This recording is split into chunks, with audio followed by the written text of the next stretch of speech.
একসময় গভীর জঙ্গলে থাকত এক চালাক শিয়াল আর এক চঞ্চল খরগোশ। দুজনেই বুদ্ধির জন্য জঙ্গলে বেশ বিখ্যাত ছিল, কিন্তু কার বুদ্ধি বেশি তা নিয়ে সবসময়ই আলোচনা চলত। তাই একদিন তারা ঠিক করল বুদ্ধির প্রতিযোগিতা হবে।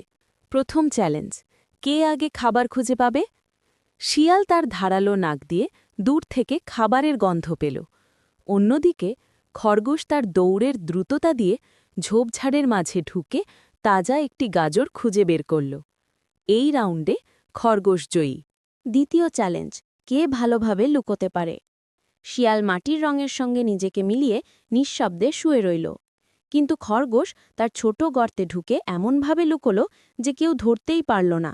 এই রাউন্ডে শিয়াল এগিয়ে গেল।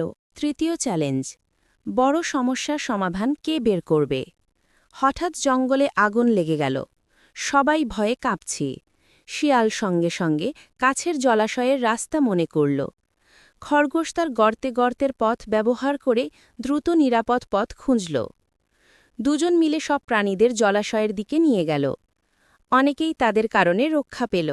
শেষ কথা, সব প্রাণী এক বাক্যে বলল, বুদ্ধির আসল শক্তি তখনই প্রকাশ পায় যখন তা একসঙ্গে ব্যবহার করা হয়। শিয়াল ও খরগোশ একে অপরের বুদ্ধিকে সম্মান করল, এবং সেই দিন থেকেই তারা প্রতিদ্বন্দ্বী নয়, বরং জঙ্গলের সেরা বন্ধু হয়ে গেল।